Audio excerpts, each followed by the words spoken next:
जय हिंद, वंदे मातरम। साथियों, बात करेंगे आज एमए कोर्स के बारे में। पूरी डिटेल में आपको बताने वाला हूं कि एमए कोर्स क्या होता है। एमए अब आपका 2 साल का होगा या फिर अब 1 साल का होगा। एमए करने के बाद में क्या क्या फायदे हैं, क्या क्या हम कर सकते हैं, किस सब्जेक्ट से करना चाहिए, कौन कौन एमए कर सकता है। तो एमए को लेकर आपके जितने भी क्वेश्चन है उन सब का आंसर आपको इस वीडियो में मिलने वाला है। तो यदि आप भी जानना चाहते हैं तो वीडियो में अंत तक बने रहिएगा। और यदि आप चैनल पर नए हैं, पहली बार आए हैं, तो चैनल को जरूर सब्सक्राइब कर लीजिएगा, बेल आइकन को प्रेस कर लीजिएगा, क्योंकि मैं आपके लिए इसी तरीके की इन्फॉर्मेटिव वीडियो लाता रहता हूं।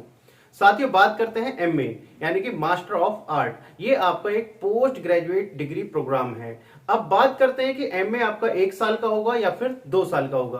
तो साथियों, जैसा आप सभी को पता है कि अभी हमारा जो एमए है वो 2 साल का होता है, लेकिन बच्चों का कंफ्यूजन है कि जब से नई शिक्षा नीति लागू हुई है तो क्या अब एमए 1 साल का होगा। तो वो मैं आपको क्लियर कर देता हूं। साथियों, जो आपका एमए है, जैसे हमारा नई शिक्षा नीति के तहत हमारा ग्रेजुएशन हो रहा है या बीए कर रहे हैं, बीकॉम कर रहे हैं, बीएससी कर रहे हैं, कुछ भी हम कर रहे हैं, तो वो जो आपका ग्रेजुएशन है वो आपका 4 साल का होगा। उसमें यह है कि यदि आपको आगे पढ़ाई करनी है तो आप 4 साल करेंगे, यदि आपको आगे पढ़ाई नहीं करनी है, सिर्फ ग्रेजुएशन करनी है, तो वो आपका 3 साल का होगा। अब होगा क्या, जैसे आपने अभी अपना बीए में एडमिशन लिया, तो वो आपको यदि उससे आगे पढ़ाई करनी है, बीए के बाद में एमए करना है, तो फिर आपको जो ग्रेजुएशन करनी होगी वो 4 साल की होगी। 4 साल की आपकी बीए होगी और 1 साल का क्या होगा, फिर एमए होगा उसके बाद में। तो यानी कि आपका समय कितना लगा, 5 साल। और अभी भी कितना लगता है, अभी भी 5 साल ही लगता है। आपने ग्रेजुएशन किया 3 साल का और उसके बाद में 2 साल एमए।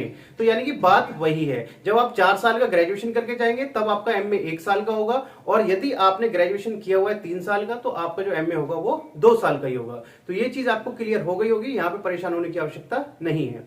अब बात करते हैं कि एमए हम किस किस तरीके से कर सकते हैं। तो साथियों, एमए आपका तीनों ही मोड में किया जा सकता है। पहला है आपका रेगुलर, आप रेगुलर कॉलेज कर सकते हैं, रेगुलर कॉलेज यूनिवर्सिटी में आप अपना एडमिशन ले सकते हैं।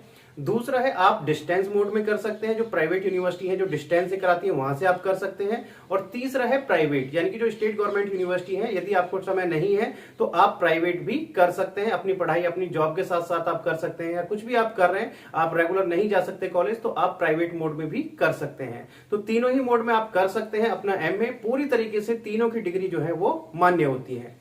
अब बात करते हैं कि एमए कौन कौन कर सकता है। तो साथियों, ऐसा नहीं है कि सिर्फ आपने बीए किया है तो ही आप एमए कर सकते हैं। यदि आपने बीकॉम किया है तो भी आप एमए कर सकते हैं, बीएससी किया है तो भी आप एमए कर सकते हैं, बीटेक किया है तो भी आप एमए कर सकते हैं। यदि आपने ग्रेजुएशन में कुछ भी किया है तो आप लगभग एमए कर सकते हैं। हाँ, ये जरूर मैटर करता है कि आप किस सब्जेक्ट से आप एमए कर सकते हैं। इसके लिए मैं डिटेल वीडियो बनाऊंगा, क्योंकि यहां पर समय लगने वाला है कि भाई जैसे आपने बीटेक किया है तो आप किस किस सब्जेक्ट से अपना एमए कर सकते हैं, बीएससी किया है तो आप किस किस सब्जेक्ट से अपना एमए कर सकते हैं। ये जरूर मैटर करता है।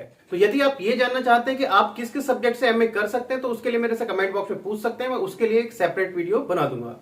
अब आगे बात करते हैं, एमए जब हम कंप्लीट कर लेते हैं तो उसके बाद में हम क्या क्या कर सकते हैं, क्या कैरियर ऑप्शंस हैं, किस तरीके का कैरियर रहने वाला है। साथियों, जब आप एमए कर लेते हैं तो उसके बाद में आप हो जाते हैं पोस्ट ग्रेजुएट, यानी कि पोस्ट ग्रेजुएट हो जाते हैं। उसके बाद में जो आप यूजीसी नेट का एग्जाम है वो आप दे सकते हैं। यूजीसी नेट का एग्जाम यदि आपका क्लियर हो जाता है तो आप एज असिस्टेंट प्रोफेसर यूनिवर्सिटी या कॉलेज में पढ़ा सकते हैं, काम कर सकते हैं। पहला बेनिफिट।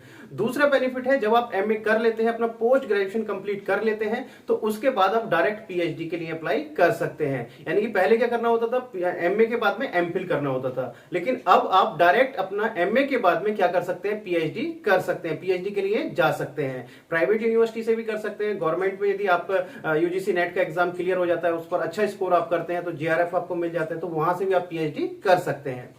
तीसरा बेनिफिट है, जब आप अपना एमए कंप्लीट कर लेते हैं, सेम सब्जेक्ट से आप अपना बीए किया है और सेम सब्जेक्ट से आपने अपना एमए किया है, तो उसके बाद में जो पीजीटी के फॉर्म आते हैं वो आप भर सकते हैं। पीजीटी के लिए आप एलिजिबल हो जाते हैं, तो उसके लिए भी आपका एमए आवश्यक है, जिस सब्जेक्ट से आपको पीजीटी का फॉर्म भरना है। तो साथियों, ऑलमोस्ट मैंने सब सारी चीजें आपको क्लियर कर दी हैं। यदि अभी भी आपको कोई डाउट या क्वेश्चन रह गया है, कुछ और आपको और पूछना है, तो आप मेरे से कमेंट बॉक्स में पूछ सकते हैं। मैं जितने जल्द से जल्द होगा उसका आंसर या उस पर बनाने की पूरी कोशिश करूंगा। तो चलिए साथियों, मिलते हैं आपसे नेक्स्ट वीडियो में कुछ इस तरीके की इन्फॉर्मेशन के साथ। तब तक के लिए जय हिंद, जय भारत।